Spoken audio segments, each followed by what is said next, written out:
प्यारे बच्चों, आपका इस गणित की कक्षा में फिर से स्वागत है। आइए आज की कक्षा को स्टार्ट करते हैं। आज हम लोग गुणनखंडों द्वारा द्विघात समीकरण का हल सीखेंगे। एक जैसे द्विघात समीकरण हम ले लें, 2x square minus 3x plus 1 is equal to 0। ये हमने एक द्विघात समीकरण ले लिया और इस द्विघात समीकरण में x के स्थान पर अगर हम लोग 1 रखते हैं तो आप देखें क्या होगा। 2 इंटू 1 की घात 2 माइनस 3 गुणा 1 प्लस 1। ठीक, x के स्थान पर हम लोग 1 रख रहे हैं तो ये आ जाएगा 2 गुणा 1 माइनस 3 गुणा 1 करेंगे 3 आएगा प्लस 1। कुल मिला के आ जाएगा 2 माइनस 3 प्लस 1, तो 2 और 1 जुड़ जाएगा 3 माइनस 3 इज इक्वल टू 0, जो कि किसके बराबर है, राइट हैंड साइड के इक्वल है। तो इसके राइट साइड बराबर 0 आने का मतलब है कि जो 1 था वो दिए हुए द्विघात समीकरण का, इसलिए एक द्विघात समीकरण, ठीक है, का एक मूल है। जब द्विघात समीकरण की बात आएगी तो हम कहेंगे एक जो है, अगर हमने x के स्थान पर 1 रखा, उसका मान अब आपको राइट हैंड साइड माने बराबर 0 के मिल गया। ठीक है, तो ये एक द्विघात समीकरण का मूल होगा। इसका यह भी अर्थ है कि ये द्विघात बहुपद अगर हम बराबर 0 ना करें, ठीक है, अगर बराबर हम इसको 0 ना लिखें तो ये बन जाएगा द्विघात बहुपद। ठीक, तो ये 1 जो होगा वो द्विघात बहुपद का शून्य कहलाएगा। और अगर हम इसको समीकरण कह देंगे तो ये चीज जो x बराबर 1 है, ये द्विघात समीकरण का मूल कहा जाएगा। इतनी बात समझ में आ गई। आगे देखें, अगर हम लोग व्यापक रूप में बात करें कि एक वास्तविक संख्या अगर हम लोग अल्फा ले लें, ठीक है, और वो द्विघात समीकरण ax square plus bx plus c बराबर 0, जहां पर a नॉट इक्वल टू 0 का एक मूल कहलाती, जो अल्फा है, ठीक है, वो द्विघात समीकरण इतने का एक मूल कहलाती है। कहने का मतलब है अगर x के स्थान पर हम अल्फा रख देंगे तो इसका पूरे मान क्या आएगा, 0 के बराबर हो जाएगा। ठीक है, और आपको पता है द्विघात बहुपद के अधिकतम कितने शून्यक हो सकते हैं, 2। द्विघात बहुपद जो होता था हमारे पास ax square plus bx plus c, ये इसके अधिकतम कितने शून्यक हो सकते हैं, 2। तो इसी तरीके से जो द्विघात समीकरण होगा उसके अधिकतम कितने मूल होंगे, 2 मूल होंगे। ये हमें आपको याद रखना होगा। ठीक है, तो इसको हमने लिख दिया। देखिए, एक द्विघात बहुपद के अधिक से अधिक 2 शून्यक हो सकते हैं, अतः किसी द्विघात समीकरण के अधिक से अधिक 2 मूल हो सकते हैं। ये आपको याद रखना है। ठीक है, अब आइए हम लोग समीकरण, एक सवाल लेते हैं, उसका गुणनखंड द्वारा समीकरण का हल सीखते हैं। समीकरण का हल मतलब है x की वैल्यू निकालना। देखिए एक्सरसाइज 4.2 में पहला सवाल है, कह रहा गुणनखंड विधि से निम्न द्विघात समीकरणों के मूल ज्ञात कीजिएगा। पहला सवाल है x square minus 3x minus 10 बराबर 0। आइए देखते हैं इसको कैसे हल करते हैं। प्रश्नावली 4.2 दी हुई है। पहला सवाल है x square minus 3x minus 10 बराबर 0। इसको हमें गुणनखंड करना है। गुणनखंड हम लोग कैसे करेंगे, 10 के ऐसे गुणनखंड करो जिसका कि अंतर 3 के बराबर आ जाए। तो इसको हम लोग लिखेंगे x स्क्वायर माइनस, यहाँ लिख दिया 5 दूनी 10, 5 और 2 का अंतर 3 के बराबर, इंटू x माइनस 10 बराबर 0। तो सिंपल सा ये आ जाएगा x स्क्वायर माइनस का 5x, माइनस का अंदर गुणा करेंगे तो प्लस का 2x minus 10 is equal to 0। 2 का जोड़ा बना करके कॉमन ले लें तो x माइनस 5 प्लस 2 यहाँ से कॉमन ले लिया, x 2 का भाग 10 में देंगे तो कितना आ जाएगा, 5 इज इक्वल टू 0। पूरे से आपका कितना कॉमन मिल रहा है, x माइनस 5। बचेगा कितना, यहाँ पर x बचेगा और यहाँ से कितना बचेगा प्लस का 2 इज इक्वल टू 0। अब देखिए इन दोनों का गुणनफल तब 0 होगा या तो ये 0 हो जाए या ये 0 हो जाए या दोनों अलग अलग 0 हों। तो लिखेंगे यदि x माइनस 5 की वैल्यू अगर बराबर 0 है तो x बराबर कितना होगा 5 होगा, और यदि x प्लस 2 बराबर 0 है तो x बराबर कितना होगा -2। हमने क्या किया, इन दोनों का गुणनफल 0 के बराबर था तो दोनों को हमने अलग अलग 0 किया। तो एक बार x बराबर कितना मिल गया 5, एक बार x बराबर आपको कितना मिल गया 2। तो लिखेंगे अतः द्विघात समीकरण x² माइनस 3x माइनस 10 बराबर 0 के मूल 5 व 2 हैं। इसको अगर हमें सत्यापित करना है तो x के स्थान पर समीकरण में 5 रख दें और तब देखें तो भी 0 मिलेगा, और x बराबर अगर हम 2 रख देंगे तो भी आपको क्या मिलेगा 0 मिलेगा। ठीक है, नेक्स्ट क्वेश्चन देखते हैं। आपको ये दिया 2x² प्लस x माइनस 6 बराबर 0, इनके गुणनखंड कैसे करेंगे, 6 दूनी 12, 12 कैसे गुणनखंड करो जिनका की अंतर 1 के बराबर आ जाए। तो ये आ जाएगा 2x² प्लस 4 3 12, 4 से 3 को घटा दीजिएगा into x minus 6 is equal to 0। तो ये आपके पास आ जाएगा 2x² plus 4x minus 3x minus 6 is equal to 0। यहाँ के दो के जोड़े बना करके कॉमन ले लें, यहाँ आपका 2x कॉमन आ जाएगा, बचेगा x प्लस 2 के, यहाँ से माइनस 3 कॉमन ले लें तो x प्लस 2, माइनस कॉमन लिया तो ये प्लस बना देगा। फिर दोनों से आपको x प्लस 2 कॉमन दिख रहा है तो x प्लस 2 आप कॉमन ले लें, बचेगा आपके पास 2x minus 3 is equal to 0 के। फिर वही काम, इन दोनों का गुणनफल 0 है तो एक बार में आप x प्लस 2 को 0 कर दें तो आपका मिलेगा x बराबर -2, और यदि हम लोग 2x माइनस 3 बराबर 0 कर दें तो 2x बराबर क्या मिल जाएगा आपको 3, मीन्स x बराबर आ जाएगा 3/2। तो अतः मूल क्या होंगे, मूल आपके होंगे एक है -2 व 3/2। ठीक, अगला क्वेश्चन है √2x² प्लस 7x प्लस 5√2 बराबर 0।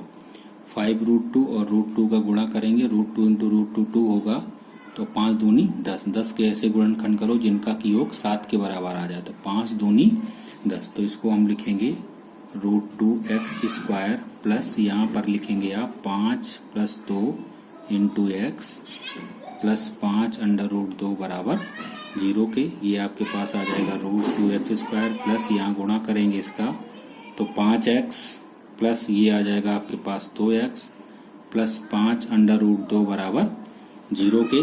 इन दोनों से आप जो कॉमन लेंगे वो आपको मिल रहा है x कॉमन मिल रहा है, बचेगा √2 प्लस 5 के, यहाँ से आपको √2 कॉमन मिला। ये 2 जो लिखा है इसको हम √2 इंटू √2 लिख सकते हैं, तो हमने √2 कॉमन ले लिया, यहाँ एक √2 बचेगा √2x प्लस, और यहाँ से कितना बचेगा 5 इज इक्वल टू 0 के।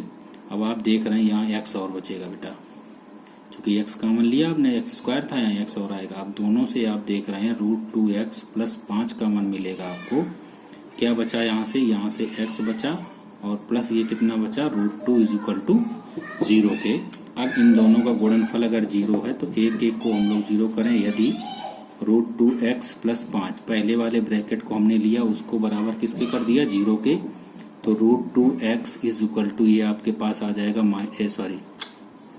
-5 के, मीन्स x बराबर -5/√2। एक मूल ये हो गया। इसका अगर हर का हम परिमेयकरण कर दें तो -5 इंटू √2 का ऊपर नीचे आप गुणा कर दें, ठीक है, तो ये आ जाएगा -5/√2 के। इसको ऐसे भी लिख सकते हैं या यही लिखा रहने तो कोई प्रॉब्लम नहीं है, ठीक है। और एक क्या आ जाएगा, यदि x plus √2 is equal to 0 तो x बराबर आ जाएगा -√2। अतः जो मूल होंगे वो -√2 व पहला वाला ही लिख देते हैं -5/√2 होंगे। ठीक है। नेक्स्ट क्वेश्चन है 2x² - x + 1/8 = 0, जिसके बटे कुछ नहीं उसके बटे 1। हम 8 यहाँ से लासा ले लें, 8 का यहाँ गुणा करेंगे, 8 दूनी 16x² माइनस का 8x प्लस का 1 = 0 बटे 1, तिरछी गुणा कर दें तो ये आ जाएगा 16x² माइनस का 8x प्लस का 1 बराबर 0। अब इसके हमें गुणनखंड करने 16 एकम 16। 16 के ऐसे गुणनखंड करो जिसका कि योग 4 आ जाए, तो 4 चौको 16 मीन्स ये आ जाएगा x²। इसको आप लिखोगे 4 + 4 × x प्लस 1 = 0, तो ये आपके पास आ जाएगा 16x² minus 4x minus 4x plus 1 = 0 के। यहाँ से आप 4x कॉमन ले लें तो बचेगा 4x माइनस 1। यहाँ से कुछ नहीं कॉमन आ रहा तो माइनस का 1 ले लीजिएगा, यहाँ पर माइनस हो जाएगा तो ये बचेगा 4x और ये -1 = 0। अब आप देख रहे हैं दोनों पदों से 4x माइनस 1 आपका कॉमन मिल रहा है, तो 4x माइनस 1 आपने जब कॉमन लिया तो यहाँ से कितना बचा 4x और ये -1 = 0। अब दोनों ब्रैकेट सेम आ गए हैं तो इसका मतलब मूल इसके समान होंगे।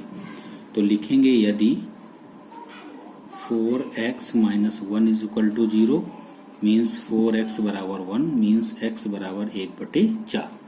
दूसरे को भी करेंगे तब भी आपका यही आएगा। यदि 4x माइनस 1 बराबर 0 तो 4x बराबर 1 मीन्स x बराबर 1/4। ठीक है, तो लिख देंगे अतः यहाँ हम लिखे दे रहे हैं अतः मूल 1/4 व 1/4 होंगे। ठीक है। अगला सवाल है 100x² माइनस 20x प्लस 1 = 0। इसके मूल निकालने हैं तो 100 गुणा 1 करेंगे, 100 आ जाएगा। 100 के ऐसे गुणनखंड करो जिसका कि योग, यहाँ प्लस लगा है, योग 20 आ जाए, तो 10.100। तो इसको आप लिखेंगे 100x² माइनस यहाँ पर आप क्या लिख देंगे 10 + 10 × x प्लस 1 = 0। तो ये आपके पास आ जाएगा 100x² माइनस का 10x, माइनस का अंदर गुणा करेंगे तो ये भी माइनस का 10x प्लस 1 = 0। इन दोनों से आपका 10 और x कॉमन आ रहा है तो यहाँ भाग देंगे तो ये बचेगा 10x माइनस 1। यहाँ से -1 कॉमन ले लिया तो ये बचेगा 10x माइनस 1 = 0। पूरे से फिर आपका 10x माइनस 1 ये और ये कॉमन आ रहा है, ले लिया हमने, क्या बचा यहाँ से 10x माइनस 1 = 0। ठीक है, या इसको हम लोग ऐसे लिख सकते हैं 10x माइनस 1 का होल स्क्वायर बराबर 0। ठीक है, या फिर 10x माइनस 1 बराबर 0, स्क्वायर हटा दिया हमने, तो ये आपके पास आ जाएगा 10x बराबर 1 मीन्स x बराबर 1/10। तो जो मूल होंगे वो बराबर होंगे, अतः मूल 1/10 व 1/10 होंगे। संभवतः यहाँ तक आपको बात समझ में आ गई होगी। सवाल 2 जो है कह रहा उदाहरण 1 में दी गई समस्याओं को हल कीजिए। उदाहरण 1 देखते हैं क्या है। उदाहरण 1 जो था हमारे पास लिखा है जान और जीवंती दोनों के पास कुल मिलाकर 45 कंचे हैं, दोनों के पास। तो एक के पास अगर हम x मान लें जान के पास, तो जीवंती के पास हो जाएंगे 45 माइनस x। ठीक है, फिर कह रहा है दोनों 5-5 कंचे खो देता है, तो अगर जान के पास x थे 5 खो देगा तो x माइनस 5 हो जाएंगे, और जीवंती के पास थे 45 माइनस x, उससे भी 5 घटा दो तो 40 माइनस x बचेंगे। फिर कह रहा है अब उनके पास कंचों की संख्या का गुणनफल, दोनों का गुणनफल कर देंगे, किसके बराबर आ जाएगा 124। हम जानना चाहेंगे कि आरंभ में उनके पास कितने कितने कंचे थे। इस समस्या को हम द्विघात समीकरण बना करके देखो कैसे हल करते हैं। ठीक है, देखिए हमने मान लिया है, माना जान के पास कंचों की संख्या x है एवं जीवंती के पास कंचों की संख्या, दोनों के पास कुल मिला के 45 कंचे थे, तो 45 माइनस x कर दें तो जीवंती के पास कंचों की संख्या आ जाएगी। अब क्या होता है, दोनों 5-5 कंचे खो देते हैं, दोनों 5-5 कंचे खो देते हैं, ठीक है। तब जान के पास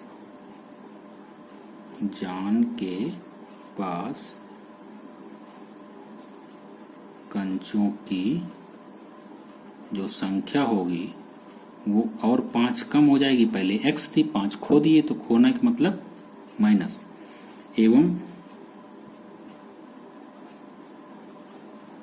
जीवंती के पास कंचों की संख्या जो होगी वो होगी आपकी 45 माइनस x माइनस 5 के, मीन्स ये बचेगी 40 माइनस x के, ठीक है।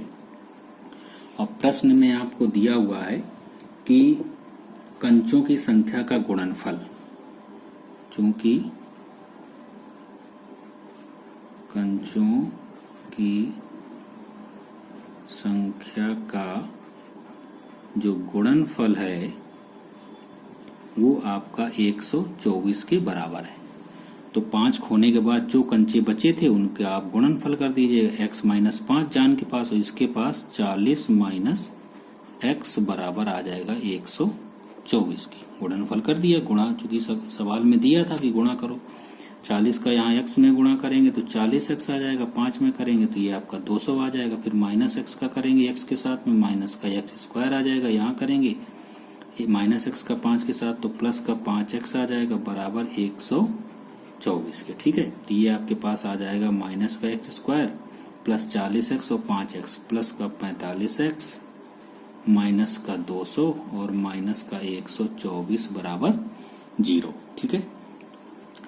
अब इसको जोड़ घटा दीजिएगा, x square plus 45x minus ये हो जाएगा 324 बराबर 0, माइनस से भाग दे दीजिएगा, x स्क्वायर माइनस का 45x और ये प्लस 324 इज इक्वल टू 0। जब माइनस से भाग देंगे तो चिन्ह सारे बदल जाएंगे, ठीक है। इतनी बात समझ में आ गई। 324 के हम लोग फैक्टर कर लें, ठीक है। 324 के फैक्टर क्या होंगे, देखिए ये आपके पास 300 हमने 24 लिखा, ठीक है। यहाँ गुणा भाग दें, 2 एकम 2, 2 छंग 12, 2 दूनी 4, फिर 2 अट्ठे 16, 2 एकम 2, फिर 3 से जाएगा 27 तिरका 81, फिर 3 नवा 27, फिर 3 तिरका 9, फिर 3 एकम 3, ठीक है। ये हो गया। अब हमें 45 लाना योगफल, तो हम लोग 3 27, 3 दूनी 6 दूनी 3 दूनी 6 दूनी 12 बनेगा, ठीक है।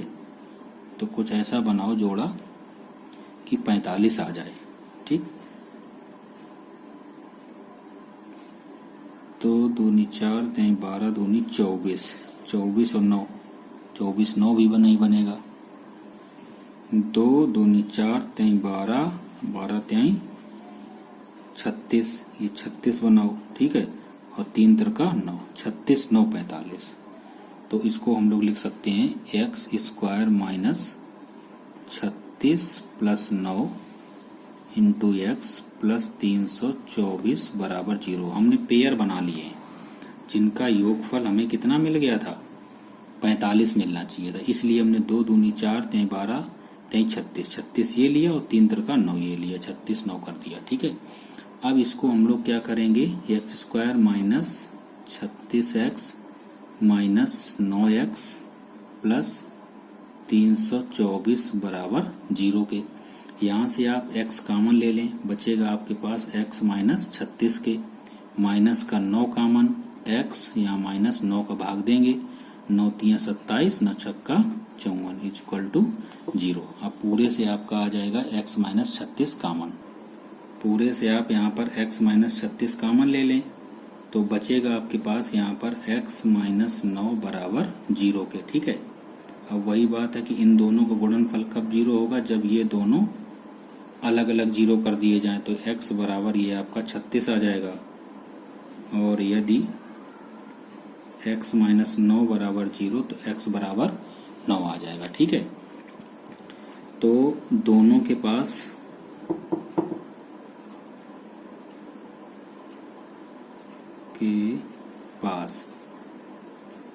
36 व 9 या फिर 9 व 36 कंचे होंगे। अगर पहले के पास 36 थे तो दूसरे के पास 9 बचेंगे।